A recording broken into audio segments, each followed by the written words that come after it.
that created all this stuff. Yeah, trust me. I keep a few of those in reserve. Well, guys, thank you for coming out tonight. Like I said, this is our first Revelation Q&A in a long time, and so we're glad you guys are here. And the whole goal of tonight is to ask Jerry a bunch of questions and hopefully get more clarity around Revelation, and also think on and reflect on the things that really he's been preaching the last month or so in this series. So let's start with some prayer, and then we'll fire away at Jerry with some questions. And then, like I said already, you guys write it down on your papers at your tables, and then Becca will give me those. And then for those who are online, I gotta fill it that way. You can also type questions that you might have, and we'll try to get to them, or we'll wrap them together into larger topics. So we'll try to hit every question tonight as best we can, and hopefully it serves. So, God, we ask for your help tonight. Just bring clarity. We want revelation, this book that can often be misunderstood. It could give us a lot of different thoughts, God, that we want to think upon this book and your word in a right way, in a way that gives us hope and affects our lives, and even helps us communicate the truths of the gospel to those around us. So continue to teach us even tonight. In Jesus' name, amen. All right, so Jared, so glad you could make it tonight. So glad we're here chatting. You know, you said something about asking questions to find out answers. The other option is you just find out the limits of my knowledge real quick. So that's right. that's the other scenario. Well, we'll see how it goes tonight. Yeah, there we go. And if you're watching online tonight, we're glad you're with us too. So, Jerry, I thought the first question would be, we've used this word before, but just to kind of get us rolling, what are hermeneutics? And what is eschatology? And what does all matter as we approach the book of Revelation? Okay, well, hermeneutics is the study, the science of how we interpret, in this case, Scripture. Now, it can be applied to a lot of things. You can apply hermeneutics to how you understand and interpret Shakespeare, for that matter. And so there are different views of how you interpret things. And those views have a lot to do with what you're going to get out of something. So you could take, and there are people that in literature do this. You take any writer, for instance, we could take Shakespeare, and some hermeneutics would say that you read Shakespeare, and whatever you get out of it today, whatever it says to you today, is all that it means. That is a hermeneutic. It may not be a good one, or it may not be the one that I would choose, but it is a hermeneutic. And others read the Bible more or less that way. Another hermeneutic would be to say, if we're going to look at Shakespeare, let's try to understand what Shakespeare was getting at. Let's try to understand Shakespeare in his own time and his own setting, and see what he was doing and what he was saying. And I think that's a better way to understand Shakespeare, and go figure, I think it's a better way to understand the Bible as well. So hermeneutics is the science or the study of how we actually will interpret something. And we all have one. I mean, we might just have a back pocket hermeneutic. You know, we don't even necessarily know how to articulate what our hermeneutic is, but we are reading things in order to interpret them. You know, the person who says, well, I just read the Bible literally, or they might say it more like, the Bible says that I believe it and that settles it. But that's not really true, because they read different parts of the Bible differently. You know, they read the Psalms, and they read the, under God's feathers, he will protect us, we'll be safe, and they don't think he's a chicken, but they will tell you, whatever it says, that's what I believe. Well, they have a hermeneutic, and they don't necessarily know how to articulate it. So it's important to know what it is. And eschatology is the study of last things or end things. For the Old Testament, the eschatology of the Old Testament is the New Testament. It is that which it looks forward to. So, in one real sense, the entire New Testament is eschatology, because it is what the Old Testament was looking forward to. the end, if you will, the fulfillment, if you will, of what it was aiming at.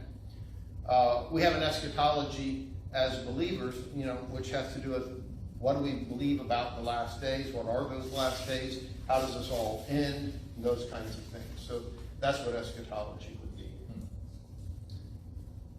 All right. Well, as we approach the book of Revelation, what are 2 to 3 of the most important things that you would say we should keep in mind or remember when we approach the book of Revelation? Most important things we should remember or keep in mind as we approach it, as how we're looking at it. Mm-hmm. Well, some of the things I've been kind of repeating throughout the series is, one, it wasn't given to us to map out how the world is going to end. That wasn't the purpose of the book. It is the most common way of reading it today, and I think that hermeneutic gets us off track because that wasn't its intended purpose.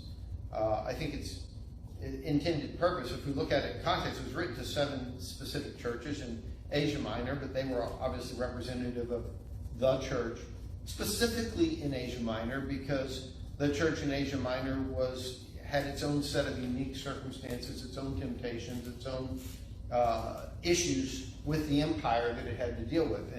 And so we see that in the 7 prophetic messages with which it starts, but you also notice that all the promises in those 7 prophetic messages and all the things it talks about are expanded upon or elaborated on in the rest of the book. So there's a connection in that messaging. It's to them. Much like any other book of the Bible, the book of Romans was not written to us. It was written to the Roman Christians at that time, but it was written to them for us. Right.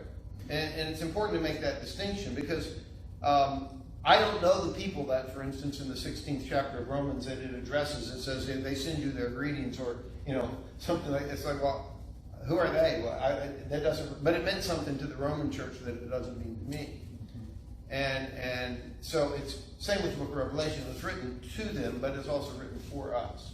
And if we're going to understand what it means for us, and this gets back to a hermeneutic, we have to understand what it meant to them and how that they would have understood it, and then bring that forward in helping us understand what it means for us and why it's beneficial to us.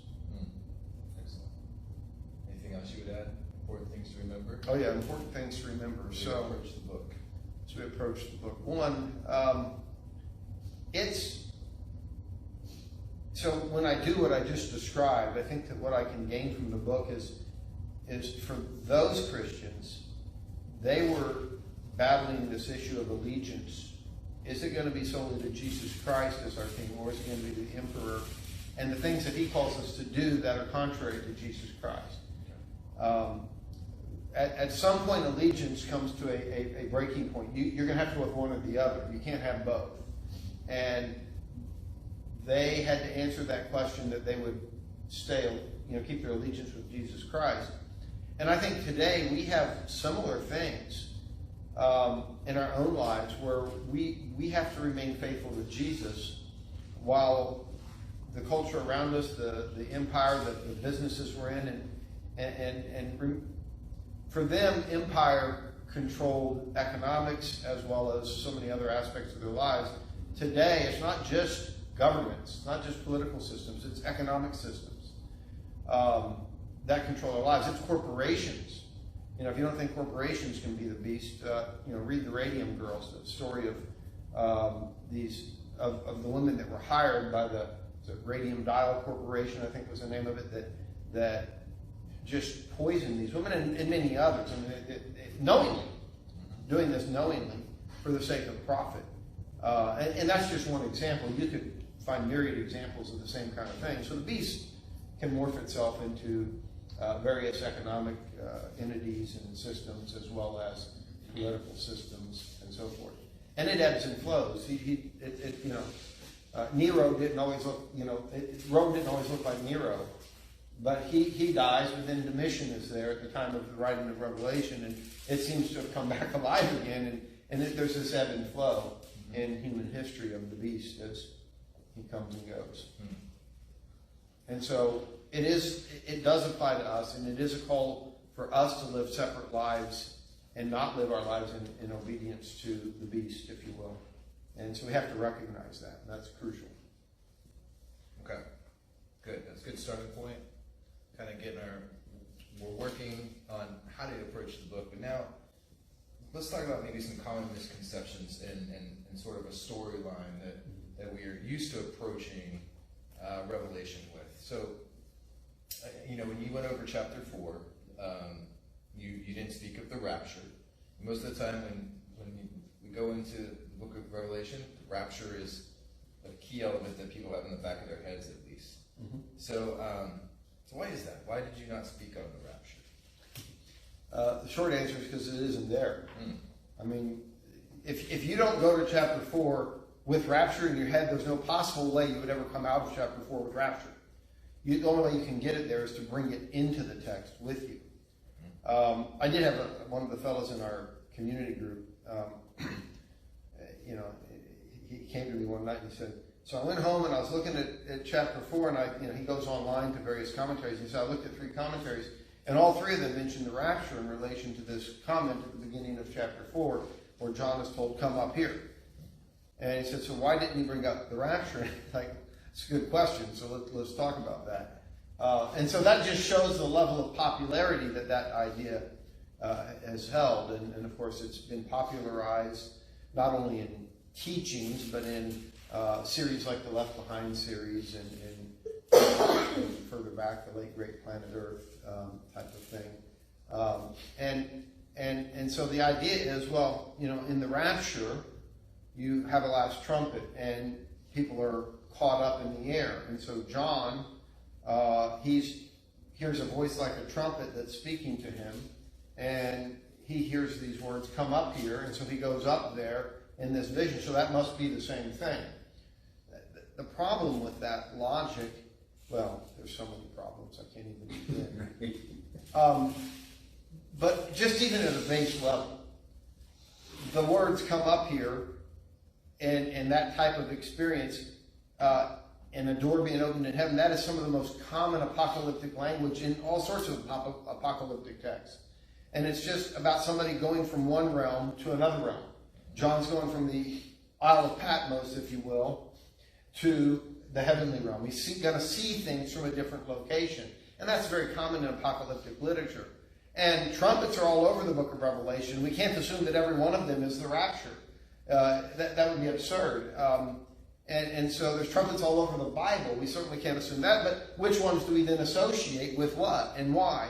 And why that one there? And it just, never mind that it wasn't actually a trumpet, but it was a voice like a trumpet. I mean, there's so many things that just don't line up with that would even draw one to make those conclusions, unless you're looking for that conclusion when you arrive at the text. It's the only way you're going to ever get there. Which isn't exegesis, but eisegesis. Importing into the text. Right. The dirt on your feet, so to speak. Yep. So, rapture. Where does that come from again? So, 1 Thessalonians, chapter 4, and I'll just go there. We figured out if the people online can actually hear us talking yet. They can. They can? If you can hear us talking, give a thumbs up online. Not literally, but use the thumbs up thing. Just to prove that we heard.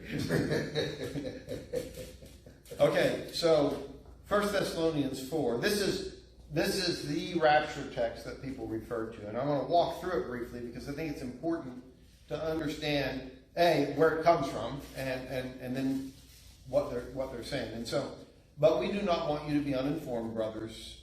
This is 1 Thessalonians 4:13, and I'll read through verse 18.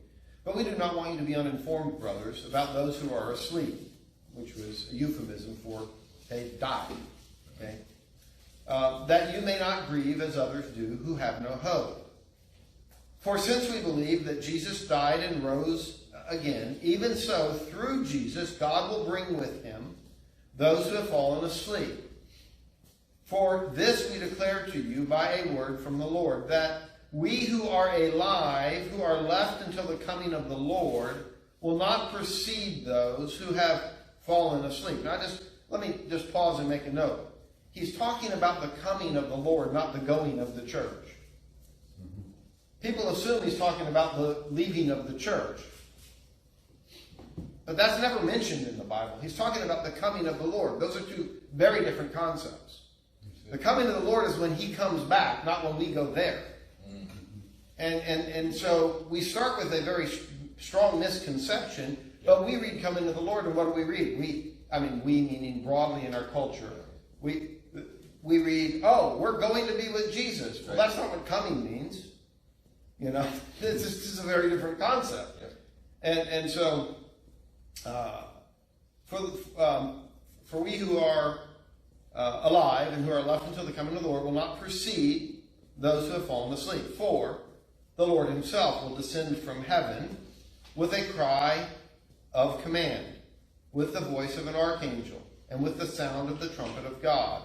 And the dead in Christ will rise first. Then we who are alive, who are left, will be caught up.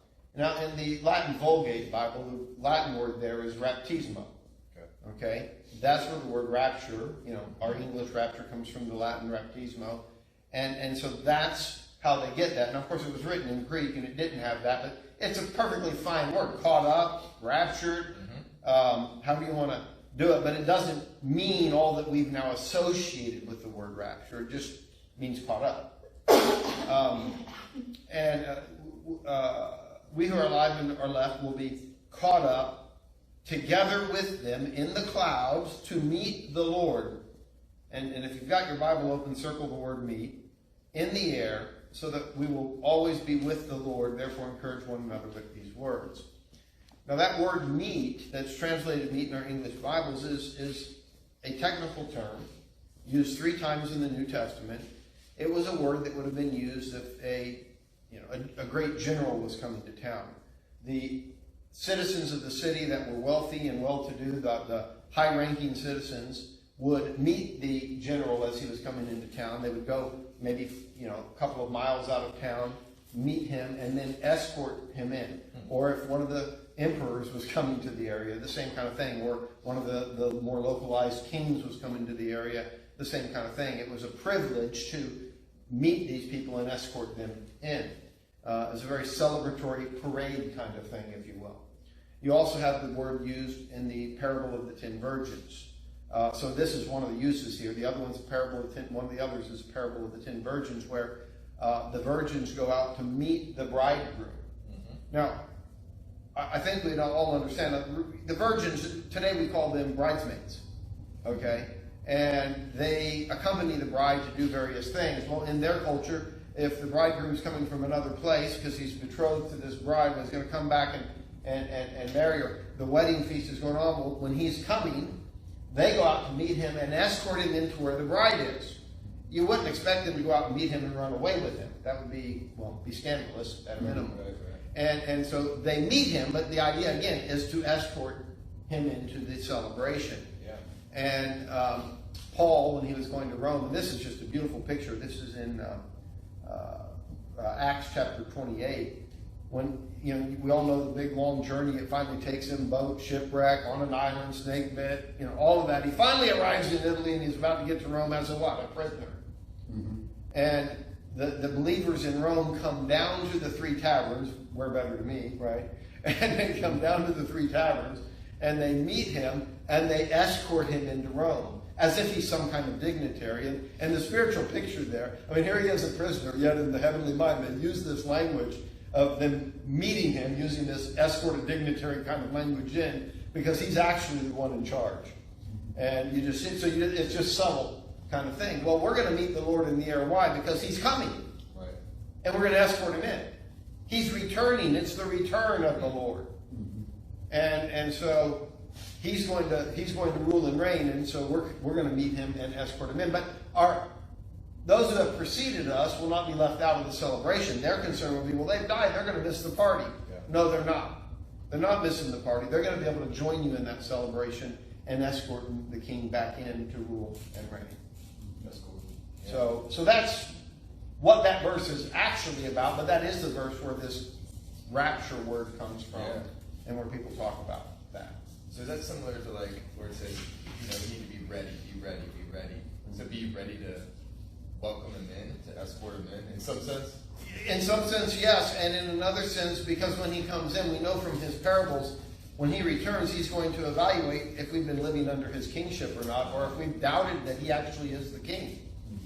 If we've not believed that he's the king and we've lived as if he isn't the king, there's judgment that's involved. So, right, that's fact. And then there's the other verses people use when they want to talk about the rapture is over in Matthew 20. I think it's the end of chapter 24, where he talks about, in those days it'll be as in the days of Noah.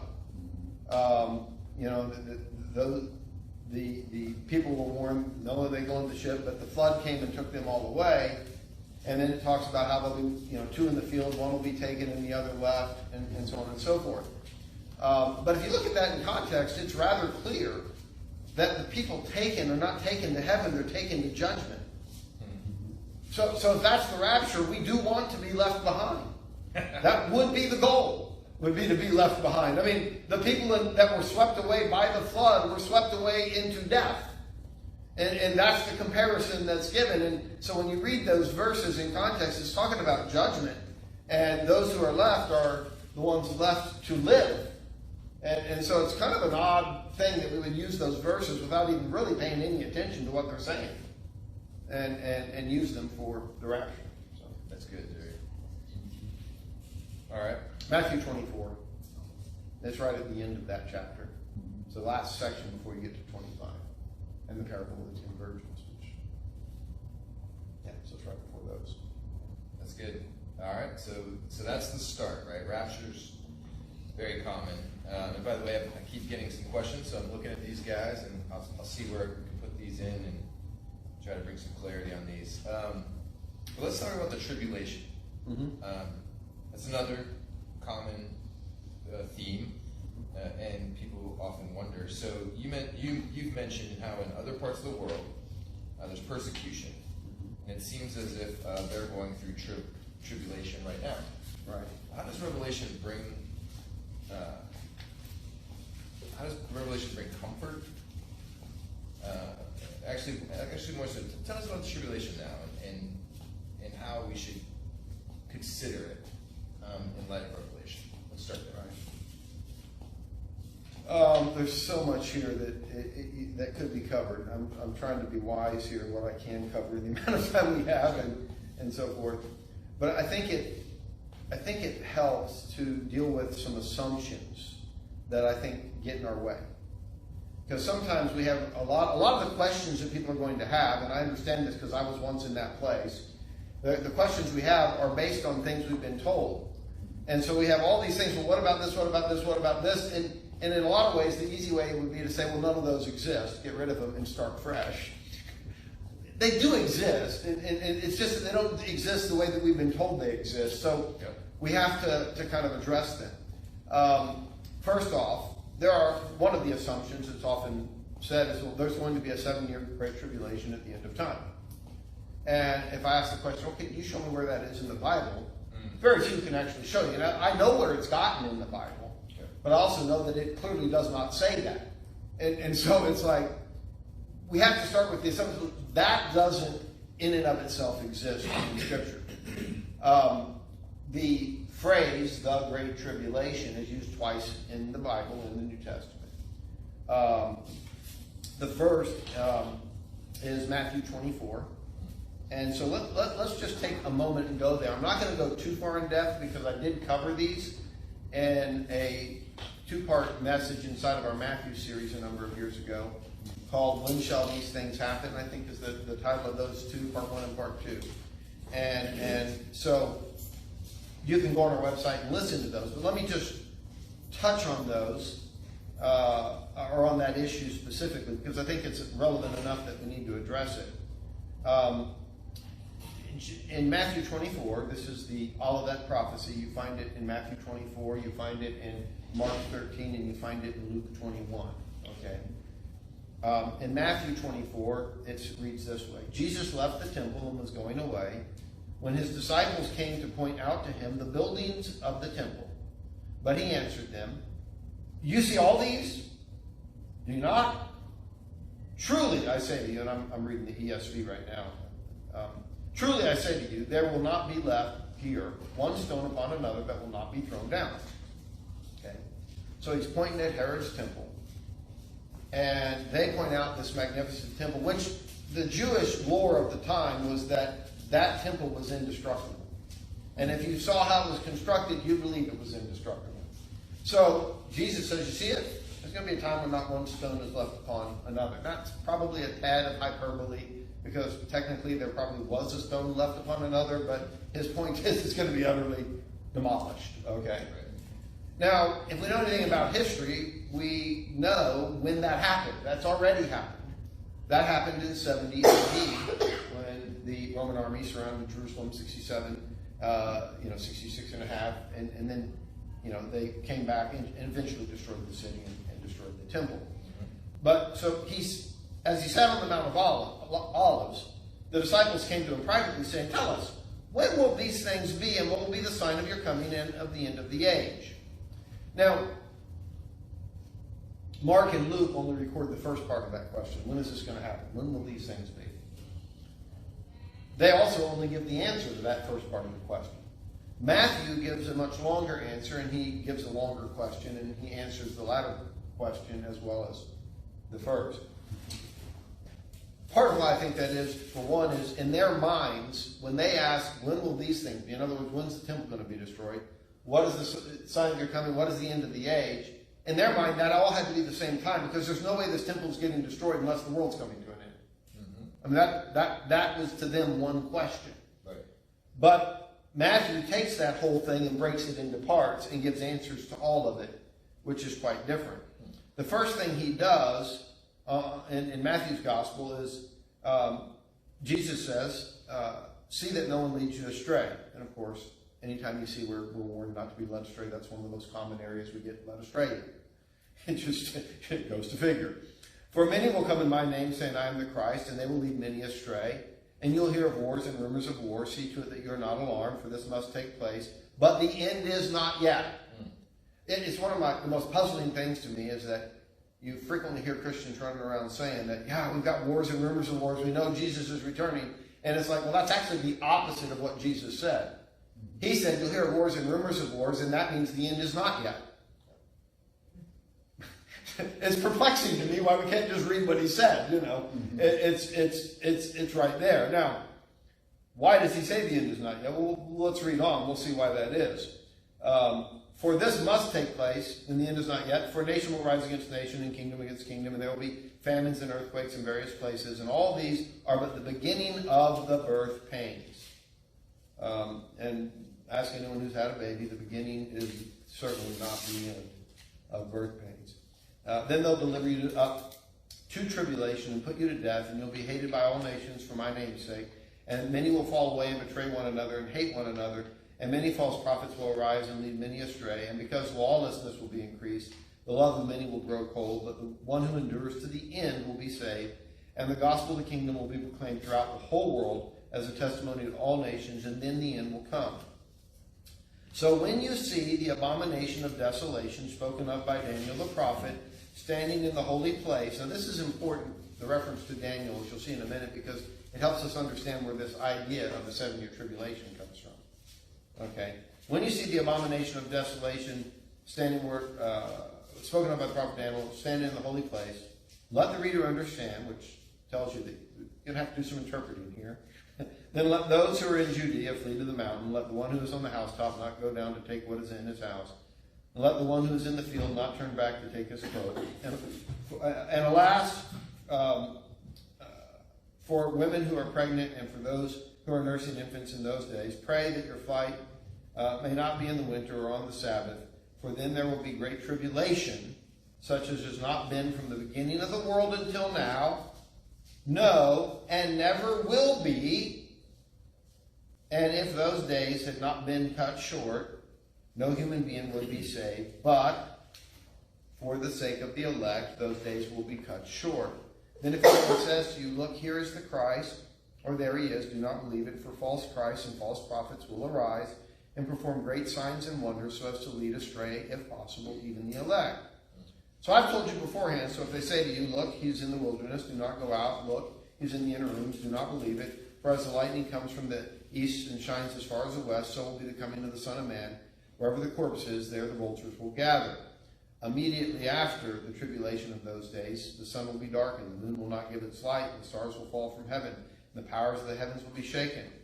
Then will appear in the heaven the sign of the Son of Man, and then all the tribes on earth will mourn, and they'll see the Son of Man coming on the clouds of heaven with power and great glory, and he will send out his angels with a loud trumpet call, and they will gather his elect from the four winds, from one end of heaven to another. From the fig tree learn its lesson. As soon as its branches become tender and put out its leaves, you know that summer is near. So also, when you see all these things, you know that he is near at the very gates. Truly I say to you, this generation will not pass away until all these things take place. Heaven and earth will pass away, but my words will not take place. Now I'm going to say something really bold, but it needs to be said. Right. Either all of that happened during the lives of the people that Jesus was talking to, or he's a liar. Wow. I mean, he said it would all happen in that generation. I've had people try to explain to me, no, he didn't mean this generation like the one in front of him. He meant the generation when the fig tree blossomed. Well, clearly you could never draw that from the text, number one, but in English. But even if I did, if I just go to the Greek lesson, the Greek language, there's two words you can use, this and that, just like we have in English and Greek. One's the near demonstrative and one's the far demonstrative. If he meant that generation, he would have used the word for that, the far demonstrative.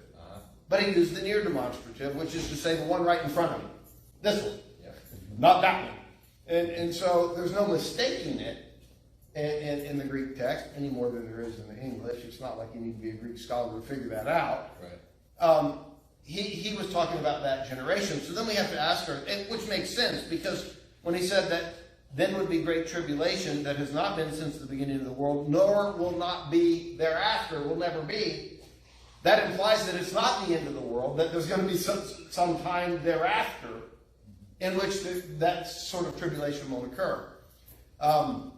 And of course, we know a quick study of Josephus shows that all the things that Jesus spoke about, including signs in the heavens and stars falling from the sky, Josephus, the historian, writes about these things occurring in that time period leading up to 70 AD. And we know that when the Roman army surrounded, there were people saying, oh, the Messiah has come, he's out in the wilderness, and he will rescue us from the Romans. And people would go out there and they'd all get slaughtered. Or, oh, the Messiah has come and he's in the temple, and they go in there and they end up getting burned in the temple when it goes down. And the Christians listened to what Jesus said when the Roman army surrounded Jerusalem, and there was a period where they let off because of an illness back home in Rome, and God goes back, and then they come back and destroy the city. Well, they all left the city, as the instructions go on to say, and they don't even get anything. They don't come back for anything. They go to the wilderness, a city called Petra, and the church in Jerusalem is in Petra, and they were all delivered. They didn't die in the massacre, where Josephus at one point says millions, but let's say certainly tens, if not hundreds of thousands of Jews were killed in that massacre. And so these things came to pass. Now, admittedly, some of this language, boy, it sure sounds like the end of the world, so I get that. But they can also be taken figuratively to the Son of Man coming, riding in the clouds. Throughout the Old Testament, there are times where it says that God came riding in the clouds, and what they saw on earth were armies doing their work. And so if we just take the same kind of language that Jews were used to hearing from their prophets, it's easy to read those here and realize that Jesus was actually in a sense then coming back, not the same sense we expect one day when he returns, but there was a sense in which he was coming back to bring judgment on the city. Right. And so even Peter said on the day of Pentecost that the sun was darkened and the moon, had turned to blood. And again, that didn't happen literally, but it was figurative of what was going on in the spiritual realm at that time. Mm-hmm. So that's a lot to say, but that's where Great Tribulation is mentioned, and it was referring to 70 AD. The other place where Great Tribulation is mentioned is in Revelation 7. We covered it in the series. And they were people who came out of great tribulation. If you're under Nero Caesar, you're coming out of great tribulation. If you're under Domitian, you're coming out of great tribulation. If you're a Christian under Stalin or Mao in China, you're under great tribulation. I mean, these are just the realities of the world that they lived in. Yeah. So, I don't know if I answered way more than you wanted, but there's... Yeah, Jerry, that's helpful. Some of those things that you shared, I had heard for the first time, actually, when I met you, near the time when I met you, and I was like, really? 70 AD, that all happened? Mm-hmm. So I don't know about you all. Actually, we had a question. Maybe you can answer and just tag some of it you've already shared, I think. But someone asked, it's my understanding that at some point you changed your view of the end times. So, and they asked what changed. So could you just maybe briefly just say like where you were? And yeah. We know where you're at now. Right. Like we're learning. You're learning or something, right. Mm-hmm. So this would have been in about 1983, maybe 84. I wasn't keeping track of years at the time. I didn't realize I'd live to be, really old and want to think about these things one day, figure out when they happened. I just live life, very carefree. And I was in the middle of teaching for the second time a series that would have aligned with a pre-trib, premillennial, pre-tribulation, rapture, left behind, although that didn't exist yet. Late Great Planet Earth, certainly that existed. Hal Lindsey, Hilton Sutton, others that spoke of those same kinds of teachings. And it was just, pretty much standard textbook stuff. And a friend of mine was visiting. He was preaching at the church. He'd been one of my pastors when we lived in St. Louis. And he had been in England, and he, had left the United States and was beginning to intersect like how other people in the world thought about some of these things. And so he had questions for me. And he started asking questions. And long story short, he started with the question, well, because kind of behind the whole 7-year tribulation, the church is taken out of the way theology is the idea that God is going to go back to dealing with Israel as Israel, that he won't be dealing with them as if they necessarily need to come to Christ. The church has to be taken out of the way because somehow that covenant's getting set aside. And so somebody had made the comment that since 1948, the devil's had two people of God on earth to deal with. Before 1948, he had the church, and then before Jesus came, he had Israel, but now it's the first time he's had two people of God to deal with. And this former pastor, friend of mine that was there, asked the question and says, do you think that's true? And I'm at least a quick enough study to figure out if he's asking me the question, I ought to think and pause before I answer. Yeah. Because I maybe shouldn't think it's true since he's asking the question. I mean, I don't know. I had thought it was true. But so I basically said, well, until you asked me that question, yeah, I think I did. Let me think about that a moment. And then I began to realize, wait a minute, that doesn't make sense. And of course, he just said, well, why don't you read the last few verses of Romans 2? And so, I went there, and I'll just start in verse 28. For no one is a Jew who is merely one outwardly, nor is circumcision outward and physical. But a Jew is one inwardly. And circumcision is a matter of the heart, by the Spirit, not by the letter. His praise is not from man, but from God. Now that's just one verse, but it's really direct and clear. Now we could go to John 8, where Jesus says, I can raise up sons of Abraham from these stones. Don't count on the fact that you're sons of Abraham. You're your father the devil. So Jesus did not think their natural heritage as Jews gave them any standing before God. He thought that it was faith. And Paul thought that it was faith. In fact, Paul thought that it had always been faith. That it was always those who were of faith that were the sons of Abraham, not a new thing under Jesus. Yeah. And so you suddenly begin to realize, and of course the Matthew 24 that we read earlier, if you read the book of Acts, a lot of what Matthew 24 says will happen is going on in the book of Acts. It's being fulfilled in the book of Acts. They're being chased out of synagogues. they're being persecuted, they're being put to death. And all the things there, it's like, they're happening over here. And you say, well, what about that thing about the gospel being preached in all the world? Well, in Colossians 1, Paul says the gospel has been preached in all the world. Now, we have to understand the way people use language. Right. You know, when they said in all the world, they meant all the Roman Empire.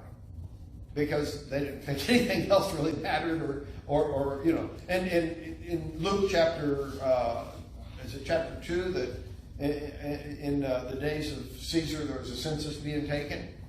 And so everybody's called together for this census. And they did a census of the whole world. I don't think they came to North America and did a census. I mean, as far as I know, that didn't actually happen. I don't think they went into Russia and did a census. But they did a census of the entire Roman Empire, and as far as they were concerned, that was the whole world. Right. And by the time Colossians 1 was written, the gospel had gone into all the world, which meant the whole Roman Empire. Yep. See that. And so it's just, we have to read language for what it meant to the people using it, Right. and understand it accordingly. So this obviously shaped. This was the beginning. That was the beginning, yeah. Going back. So once I realized that God did not have two different plans for the world, Yep.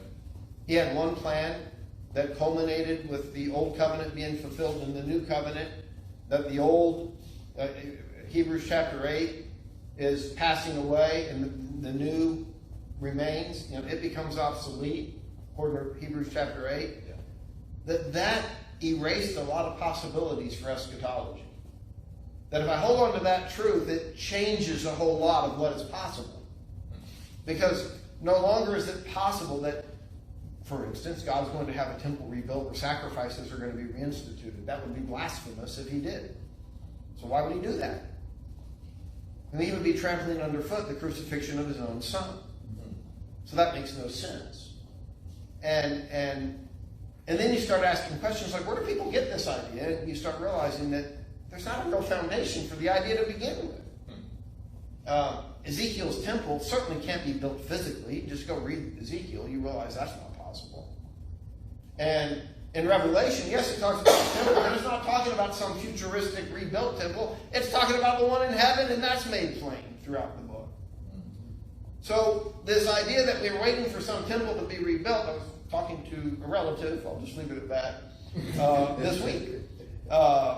You know, and somehow or other, a topic of Revelation came up in the end times, and the first thing they said is, oh yeah, the temple's about finished, and they're going to reinstitute sacrifice. It's like, I don't know where they're getting their news feed, but there's plenty of nonsense news out there to fill your feed to tell you that all of this stuff is happening, and it's like, wow. I mean, you can just, you know, what is the urban myths? They use, I think there's a new name for the sites you go to check the fabricated stuff on the internet. You'll find that stuff there. Like there's a comet named Wormwood coming. Yeah. Maybe you've seen that one on your feed. I get that one periodically. Yeah. Oh, there is it. But anyway, so I mean these are myths that yeah, and we fall for them. Yeah. All right. Well, I could ask the question. I'm not going to, but because you answered it today at the Sunday service about the Antichrist or Antichrists, but I think that's a common question as well. You know, who or what is the Antichrist? How do we stand against the Antichrist? And let me say this, because I didn't go so far as to say this is one. There may be an actual singular figure Antichrist at the end of time. There may not be. You did say that a little bit. Yeah, I mean, I talked about it. Yeah. So it's possible. Yeah. It may not be at the end of time. I will say that the scriptures are vague enough on that matter that I don't know. I don't think it's that important. I think the scriptures would have been much more clear on that matter. Mm-hmm. So. But the thing to take away for sure is there will be many Antichrists. Yeah, and there are already. Yeah. And that we need to recognize what the spirit of Antichrist is, because I think we're far more likely to have his thinking and be doing his work than we realize when we're all out looking to make sure we don't get a chip in our forehead or something, which has nothing to do. I mean, imagine John's audience thinking that the mark of the beast had something to do with a computer chip in your head or your neck or your hand or your... I mean, that's absurd. They couldn't have thought that. And the Bible is not some sort of magic, God-dictated magic words so that one day we would understand them. If that's not our belief in how inspiration even occurs, if it is, we've got a whole lot of other problems we'll have to address. So we won't go there. Well, that's good. So, real quick, and then we're going to move. So we've kind of gone into how do we read Revelation, common misconceptions, and before we move into what do we do with it all, I just want to, if you had a big picture story of Revelation, and even now we can kind of form this picture, though that there is there are many in tribulation right now. And one day, we don't know when that time is coming though, there'll be, Jesus will come back, and there will be a rapture, but we will go and meet him and bring him in. We'll welcome him in, right? And then escort him in. And then, and then I should say, prior to that, there's many antichrists that have been in the past and will be in the future until Jesus comes back. And then after we escort Jesus in, there'll be a judgment, and then at some point, heaven will come down to earth, and clarify this for me if I'm off here, and then Jesus will reign on the new heaven and new earth, and the earth won't be melted and cast into fire. It'll be made new in some way, and then and Jesus will reign in the center. He'll reign in that new heaven, new earth. Is that accurate? Would you fill in anything? Would you clarify?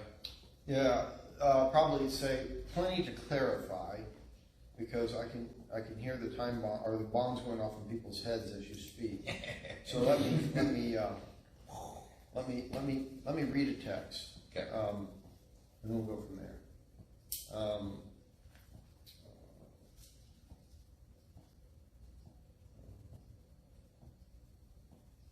So in 2 Peter chapter 3,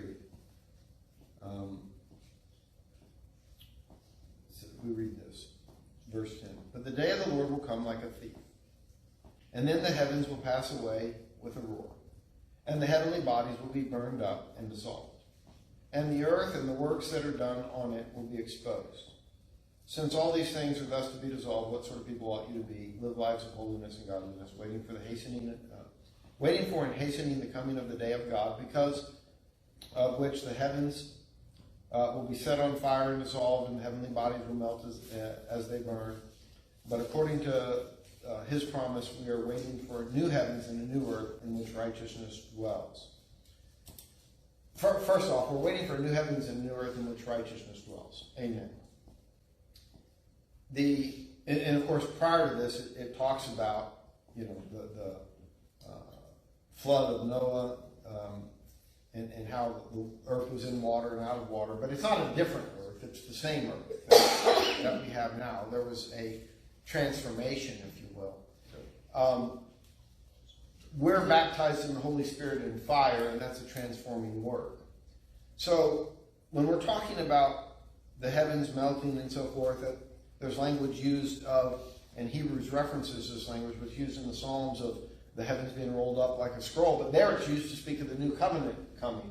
So we have to be careful not to say that everything we're reading here is literal. It might be a literal fire and melting. I have a concern about that, at least one that needs a footnote.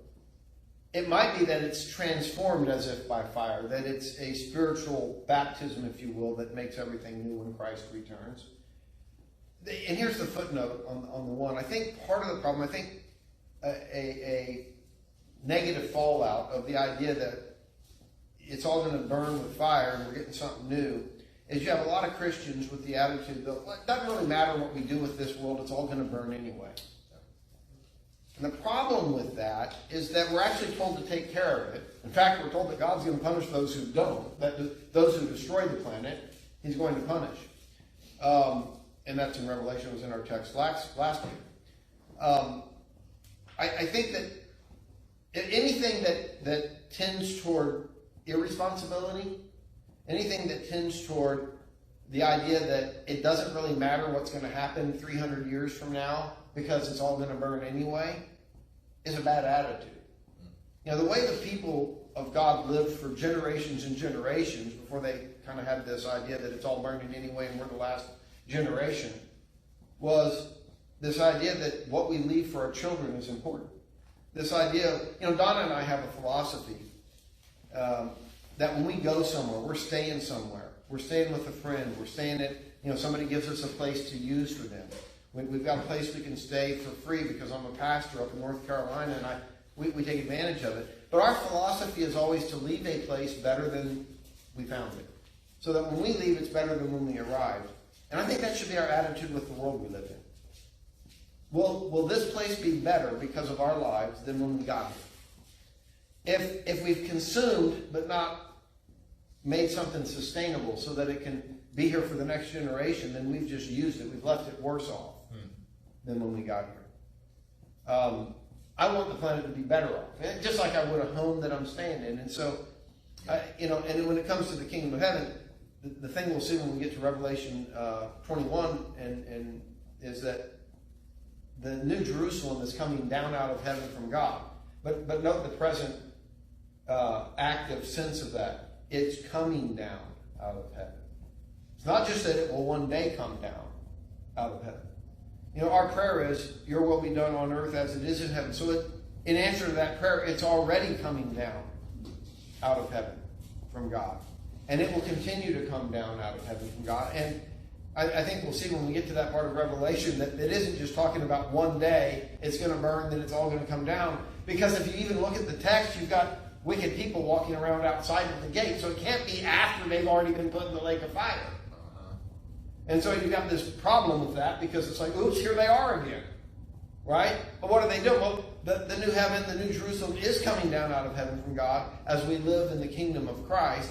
And our gates are open. People are coming in and out. And so it's a spiritual reality that actually exists, and it continues to increase, and it will one day fully come in its consummation. And so we long for that day, to be sure, but we don't long for it in a way that says, oh, well, nothing we do now matters. No, it's coming down out of heaven, and we live our lives in such a way that, you know, like we talked about this morning in communion, it's some sort of a dress rehearsal for heaven. Well, our lives every day should be a dress rehearsal for the day when it's fully here.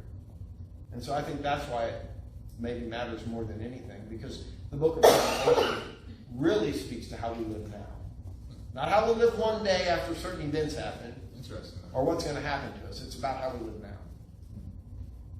All right. Excited to hear the rest of that series there, man. Think a little bit more of that. We're going to move on because I could ask a lot of questions about what he just said. So, what do we do with this? Revelation is that those who read the book will be blessed, right, when it's read. And so there's a lot there that, I mean, it holds a lot of weight. And so let me start with this. I'm going to quote you. You said, that's dangerous. That's right. You said, staying low is essential. Humility as the way of the Lamb is essential. Yeah. What does it mean for the church to be lamb-like in this day and age? I don't know the full answer to that. If I did, I'd probably be a lot godlier man than I am. I wish I did. I'm striving to understand that more. Okay.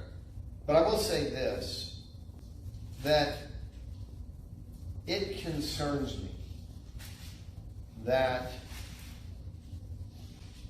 the church has a huge fascination with big. Mm-hmm.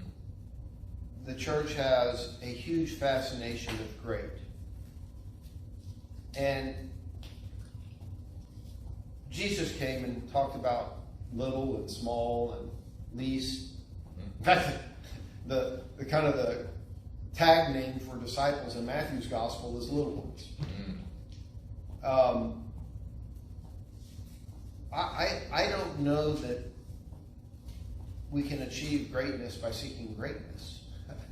And yet when you go to conferences as pastors. You want to learn how to have, lead a church. Well, you're taught about how to be great. And that concerns me because I'm not sure that isn't buying into the beast and his ways. I mean, you talk about Mark. Are we not to...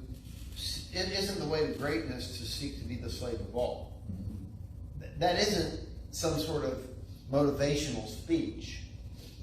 That's like that's in a lot of ways a very seriously depressing speech. I mean, like, really? A slave of all? I mean, he uses the word slave, okay? We translate servant because that's so much nicer. But it's slave. And that's right. We can debate the nuances of what kinds of slaves they were. Nobody wanted to be a slave, okay? And so Jesus came as the slave of all. And that for him involved horrible treatment. And he was crucified. I'm not looking to get crucified. Please don't misunderstand me. But my point is it does concern me, our fascination with everything great and big and flashy and cool and hip and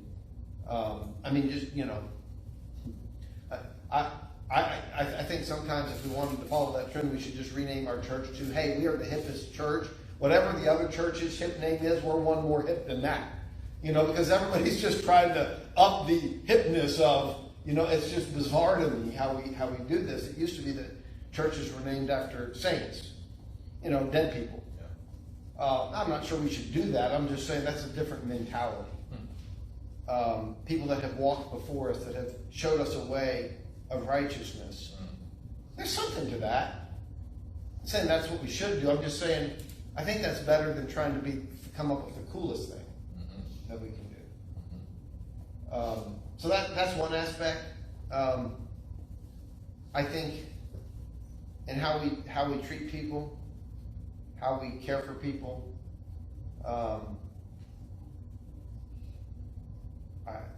How you staff a church.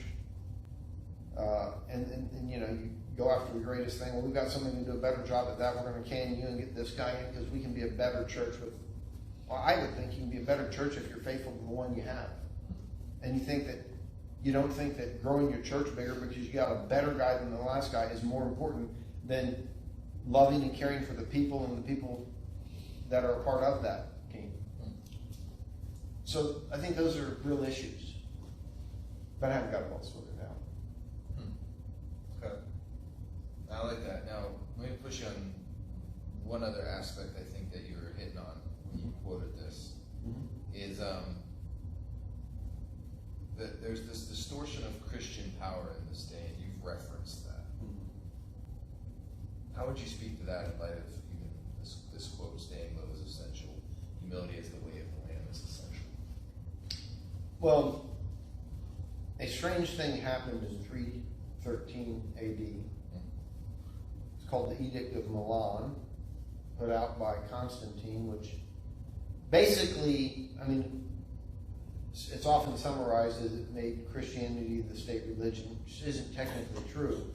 But it led to that. And it basically said that to be a Christian, it's no longer illegal to be a Christian. You're now free to do that. And it led to the point in a short period of time that it became the state religion. And if you know the story, Constantine sent his army out with crosses painted on their shields, and they won a great victory by slaughtering a bunch of people in the name of Christ. At that point, at least in the eyes of the world and in the way the functional church on earth worked, the Lamb married the beast. And the church began over time to rely on the beast to enforce its ways. And so mission became going in and conquering a land, enslaving the people, and teaching them the gospel. I'm not sure what gospel we were teaching them, but not the one that I read in my Bible, to be sure. Right? Even if the words may have sounded the same, there's no possible way you're actually communicating the nature of the gospel by enslaving people. whatever it is you're doing, it's not that. And so we're so used to being culturally, I mean, most people, at least many people in the church will tell you, well, this is a Christian nation. Or that maybe they've come to realize it's not anymore in the traditional sense of the word. So they'll say, well, we're started as a Christian nation. I'm not even sure that the words Christian nation can be put together and make coherent sense. I don't know that that's possible. Because what that assumes then is that there is a political state that is somehow Christianized. And I'm not sure that's a possibility. Now, I want Christians to be in our country. I want to evangelize people. But I don't want laws to force people to live as Christians. I do think laws are about morality. Don't get me wrong. Don't kill people. That's morality. It's wrong to kill your neighbor. That's morality. But, you know, John Calvin would have made the case, and I think rightly so, that the laws of the state should be based on natural law, where everybody, humans can generally across the board agree what is right and what is wrong on many matters, that we should not enforce specifically Christian or even Old Testament laws. There are a lot of people in the Reformed world who would embrace Calvin, but who would also look to have a Christian nation and put in Christian laws and kind of return to an Old Testament sort of law. Calvin would have nothing to do with that. He would tell them that that's not anywhere near as good as what we could have by coming together and having natural laws. So they aren't really reformed, following their reform the way they ought in that regard. But yeah, I think so. It all gets back to, and here's the problem. I don't know that I can conceive of a world that is not Constantinian. All I know of is a Christianity that was born in a world that had state support for all that it is. And that's well and good. Believe me, I enjoy the benefits of not being, persecuted because of my faith. Yeah. But at the same time, it's cost the church something. And I'm not sure we know all we've lost yet. And so I long for trying to figure that out, which isn't the same as saying I'm longing to suffer, but I am longing to say we need to recover what the early church had that we seem to have lost. And I do long for that. I don't know, you can't go backward. Yeah. But we are certainly moving in a different direction today, because it is less and less a reality that we live in a Constantinian world, and maybe that's really good. Maybe that's really good. Interesting. I have so much I want to say about that. Yeah, and it may raise more questions, because I've probably said things people might not even, like, right. What are you talking about? So I get that. So please ask. I think you hit a little bit on even today in the sermon when you talked about movie theaters used to be open or weren't open, and then they opened them during the times of normal church services. Yeah, I mean, Sunday morning. yeah. I remember as a kid, you couldn't even go to the grocery store and buy a beer on a Sunday. Right, I remember that too. And now you can, but there was somehow this protection for Sunday. And believe me, as a pastor, I enjoy those kinds of things. People have nothing else to do. They come to church. It's great. Is it? I don't think it is, right? I mean, I get it. It feels good, but it isn't the state's job to do that. It's the work in people's hearts that we want to do that. Yeah. And I think it makes people bitter toward Christians unnecessarily, because, like, why are you running our lives? We don't believe in that. Yeah, so when you have people that are bitter toward Christians, or like, why are you trying to have this power over me? And then the other one would be that it also promotes sort of a false a facade in the community. Yeah. Yeah. I mean, today it's pretty easy to just worship football on Sunday. Right. It's just what you do. Right. I mean, you just worship it all day. You sit there. You pour out your libations of blood. I mean, beer and whatever. And that's okay, because I'm not forcing anybody to worship Jesus. But he does call people to lay down their life. But we're getting closer, at least, to a day when it actually does cost you to be a Christian in a very real sense. And it isn't advantageous to be a Christian, even though you don't really care about it. So I think that will be better for the church in the long haul. That's good. I'm going to ask one more question about what do we do with it, and then we've got a couple quickies, and we'll land the plane. All right? So, Revelation, you share a lot this term of patient endurance of the saints. What do you mean by that term? And how can we exude patient endurance in our day? I mean, it was even your third point today. Right. But I just want to make sure we grasp that concept. Right. Well, I mean, instead of doing a series in Revelation, I thought about just doing a series on patience. I think it's a long lost art in the church, and I talked about it earlier in the year. The early church, patience was the most important virtue that they held there to be. We might say, well, wasn't it love? Well, love is patient. That's the first thing we're told about what love is. So, yes, but I don't think we understand what it means to have love in a world where we can force people to do what we want them to do. Patience, they had no force. They had no help from outside themselves. The only way they could, in fact, they couldn't even invite people to church because then they might get turned in and executed. So they didn't invite people to their meetings. They didn't go out announcing that they were Christians. They didn't have evangelistic crusades. In fact, they had no training on evangelism. I'm talking about the first 250 years of the church. And they grew faster than they have at any point in their history. Now, of course, some of that's due to the fact that they went from 0 to something. You're going to grow fast. But that only lasts for about a decade. After that, what, right? And so they were doing that sustained over a long period of time. And to what was it attributed? Patient endurance. A willingness to live lives as Christ had called them to live, and to trust that a seed will grow whether you sleep or rise day and night, and eventually you look out and you go, oh, look what's growing. They didn't have campaigns for growth. People, if they wanted to come to church, couldn't. They had to first prove that they were willing to obey Christ and live out their lives until somebody said, okay, I think they can be baptized, and then they can come. Go through all this teaching and training. Now, I'm not suggesting we go back to all of that. I don't know what I'm suggesting per se, but I am suggesting at least this, that we need that. We need the patience. We need the whole view of how the kingdom works.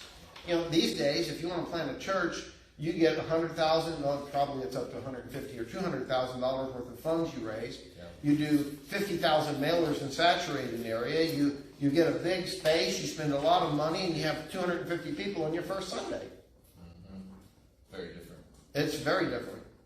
And I'm not sure that what you get has anywhere near the quality of what they had. You've created... I mean, the circus can come to town and draw a crowd, but it isn't a church. And so we have to have a patient mentality to what we're doing. It gets a little bit back to, we need to build the church like that they used to build cathedrals in the Middle Ages, not like we build skyscrapers today. Take that real quick. So for those who are just dwelling in St. Pete, and the individual families or even just singles, what does patient endurance look like for them, for us, like this week? Like what is maybe an example or two of exuding patient endurance? Let's take prayer. Okay. If I'm trusting God to do the work, then I'm going to spend time praying. Of course, if I decide that prayer isn't working fast enough, I'm going to try other things and forsake prayer. Right. If I'm going to pray, it takes patient endurance. Let's take caring for one another and finding out, if somebody's got a need and meeting that need. Yeah. It's not particularly sexy. It's not really exciting. And it doesn't really get shown very much either. It doesn't except get by the shown. person you're serving. Right. Same with prayer. Right. Everybody sees you doing it. Right. If you don't gain, you don't even read the Bible. At least you get some knowledge. You can Right. look all smart sometime. And Right. But, Right. Okay. Good. And so, but we do it. Why? Because we trust that God works in this way, like the unseen leaven at work. Of course, for the people in the book of Revelation, patient endurance meant that they would suffer and they would have to hang on to their faith. But I don't know that we would ever even be ready to do that if we're not willing to suffer the doing of what Christ has called us to do in an environment where we're not punished for it. I mean, what does it look like to say, I'm not going to hate that person, I'm going to forgive that person, I'm going to love that person, I'm going to pray for those who persecute me. I'm going to, what does that look like? Well, that's going to take patience. Yeah. Because I think we all know relationships take time. I mean, I will say that one of the hardest things about being a pastor for almost 25 years is that very few people are willing to invest a long time in relationships. And when you've been around 25 years, you don't think that a lot. Because I've been willing to invest for 25 years in relationships here. And that's not a common thing, either for pastors or people. There's a handful of people that are. That's a difficult thing. And most people, they're interested in the relationship, but if that relationship doesn't produce what they're wanting in a year or less, then they're on to something else. And so I think it will manifest itself in our relationships. I find that it's hard to forgive people. It's hard when they've really hurt you to forgive them, and so that takes time. That takes going to them. That takes appealing, and it doesn't always work out because they're not always interested in having that relationship. But it takes patience. If we're going to do what the New Testament calls us to do, it's going to take a lot of patience. Yeah. Bear with each other, forgive each other. Those are the kinds of things we're told to have compassion toward one another. So I think that's all part of what it means to have patience and more. That's good, man. That's helpful. That's hard. It's the way of the land. It doesn't sound like our world right now. Microwave culture, or, you have things in the media, and snappy. But it's slow and it is slow. But it is how the Jerusalem comes down out of heaven to earth, bit by bit, in our lives. All right, Lord help us. All right, well, let me finish with this. We've got a question that ties into it, and then what was a book and author you spoke about a good reference to the significance of numbers in Revelation? And then in light of that, are there any other books that you would recommend to read Revelation appropriately? Oh yeah, I'd have to look at my notes to get that book and author. So I there was a reference I made to an author, and I was actually reading in another book by reading Revelation through Old Testament eyes, Trimper Longman, and he made reference to this book and author in a footnote, and it talked about the meaning of the numbers. And I went and looked up the book, and it was really expensive, like $36 used somewhere. And even the Kindle was like $36, so I didn't get it, But I read up on what Longman said about it and thought, okay. And he's a solid scholar that he was referencing. So, but I don't remember the name of the book or even the author off the top of my head. I did mention it, but it was in the book, referenced in the book, Reading Revelation Through Old Testament Eyes by Longman. Okay. All right. Well, that's a breadcrumb. So whoever wants to find it for another time, Jerry will get it to you. All right. Well, we should land the plane right now. So if I didn't get to your questions, We got time for a little we did. You think? Okay. You want to do it? Sure. Okay. So this one I think ties into something you just spoke about. Expand on the understanding of those under the altar. Are they separate from other Christians? And it's related to Revelation 6, 9 through 11. Yeah, right. I mean, I think they're the martyrs, to be sure. specifically there. I think the thing we have to realize is in apocalyptic literature and language, images like that are used. We should not create entire systems of understanding of the afterlife out of these pictures. In other words, in Revelation, what we see is that those are the souls of those who've been martyred, but are they some separate class of people? No. It's a way of God communicating to us through this imagery that they are crying out to God and longing for justice. And He's hearing their prayer, and He will answer that prayer. It's a little bit like the imagery which we so often misunderstand.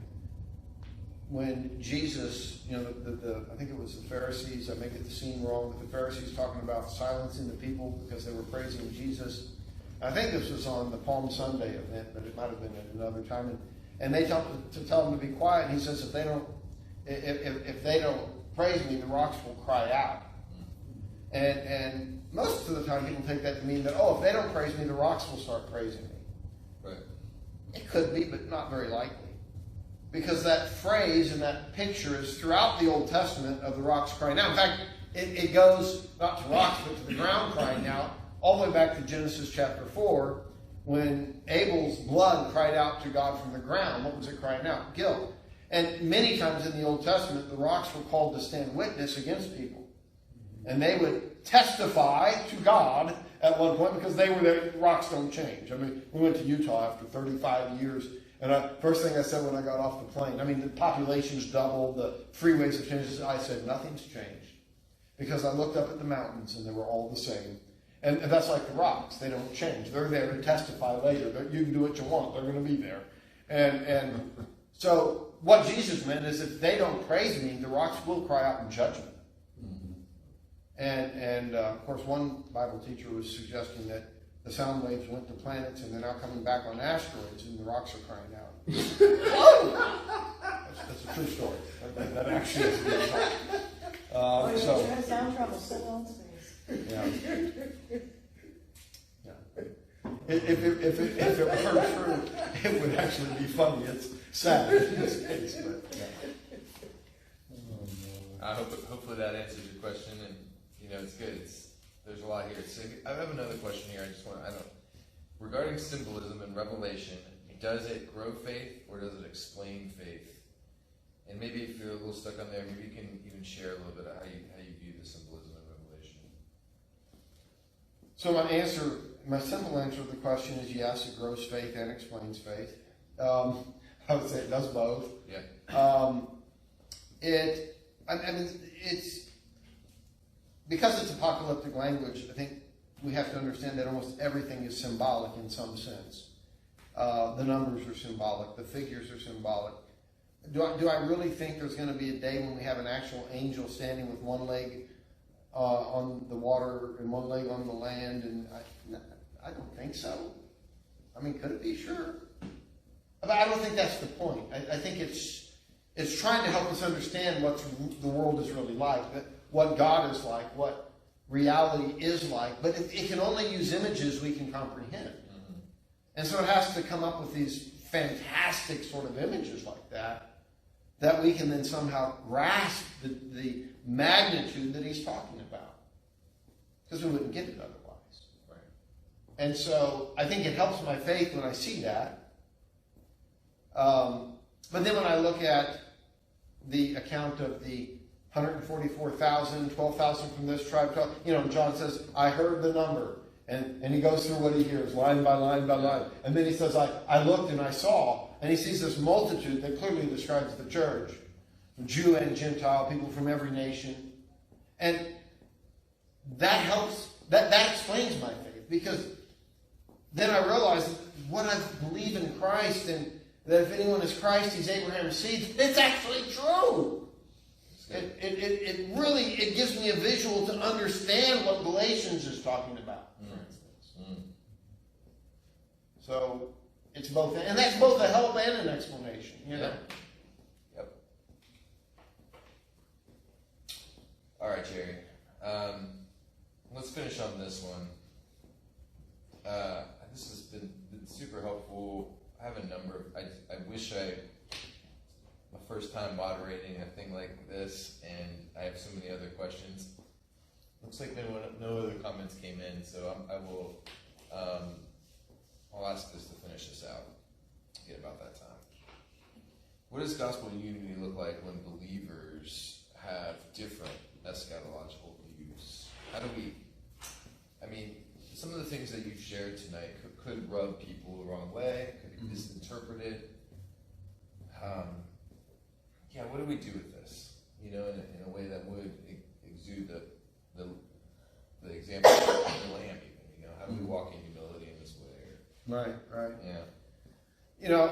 Let me back up and say this. That it's interesting, and when we get to Revelation 20, I'll make this comment in the series, but if we look broadly, and a lot of times people ask, are you pre-mid or post-trib? But that really assumes let's take 20% or 30% of the whole option of eschatology and ask if you're in one of those, but it eliminates where the vast majority of the church has been over a long period of time. So a broader question is, are you premillennial?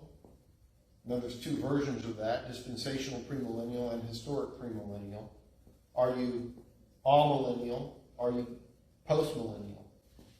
And the funny thing about that is, there's books, 4 views on the millennium, right. 4 views on the tribulation. And all of that exists. The thing I've found over the years that I find fascinating is that really, the 4 views on the millennium answers the question about one chapter in the book of Revelation and virtually has no impact on how you read the rest of the book. And that's proven by the fact that people that have any one of those views completely disagree with each other as to how to interpret the rest of the book. Mm-hmm. So, I'm not sure why that's all the talk. Because I could be historic premillennial and teach everything I've taught. I could be amillennial and teach everything I've taught on the book of Revelation. I could be postmillennial and teach everything I've taught on the book of Revelation in this series. How I view chapter 20 has no bearing on it because guess what? I haven't gotten there yet.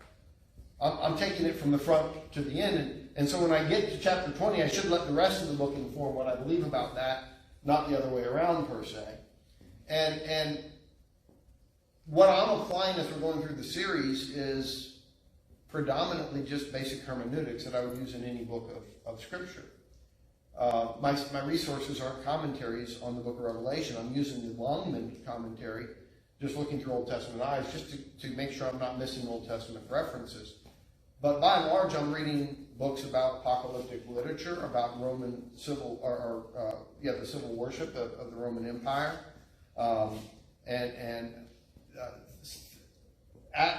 books that give me the resources to understand how that first audience would have read or heard that imagery. And then I'm using the text in that. So there's value in the commentaries, and I've certainly used commentaries in my past with this, but I'm just trying to say, how do I read this chapter? Yeah. How do I read that chapter? Like I would any other chapter in the Bible. And I think that can bring some unity because I'm not really trying to have an argument over these things. Now, if one does arrive with a predetermined, hey, this is what's going to happen at the end of time and it has to say that, we're probably not going to get along if we're having that conversation very well because I'm not going to ever get to a place where I'm saying, well, it's okay to just bring your interpretation to the text and make it fit the interpretation. You can do it if you want, it's just not healthy. Yeah. I wouldn't do that with any other book of the Bible. Why would I do it here? Yeah. How do you think we got a few more minutes? How did the majority of our culture, Christendom, how did we get off, you think? That's a good question. Yeah. So let me ask it, or say it this way. First, the majority of Christianity doesn't believe in the dispensational version of eschatology, great tribulation in the future that we're all going to get rescued out of. The majority in America does. Okay. You can only get away with that in a wealthy country. The idea doesn't float in Africa or India. And the majority of Christians aren't in America. Right. Vast majority of Christians aren't in America. Vast majority of people, hence, so that's one thing we have to be aware of. And if you look historically, since I believe in the democracy of the historically the majority of Christians all over the world haven't believed in that, because dispensationalism as a theology didn't even exist until the middle of the 1800s. So nobody believed it prior to that. So we've got 1,800 years of church history where in that column was 0. It became popular in the United States post World War II, and when all that came out with what was being done to the Jews, Zionism caught hold, and Israel was made a state, and suddenly everybody says, "Look, this is now immensely relevant." I would argue that it's not, but for them it's immensely relevant, because if this is what this timeline says, look, this is now important. And so that's what's made it so popular today. It's only grown in popularity since basically 1948. And so it's a very young thing, and it is only popular within certain parts of Christianity. It's not really as broad as we might think. Okay. But it's popularized by book sales and movies and Yeah. the things that make things popular. So, it makes for a better movie. And if you got planes crashing, and that makes for a much better story. Yeah. It's gonna sell. All right. Well, Well, I like a good action movie. That's good.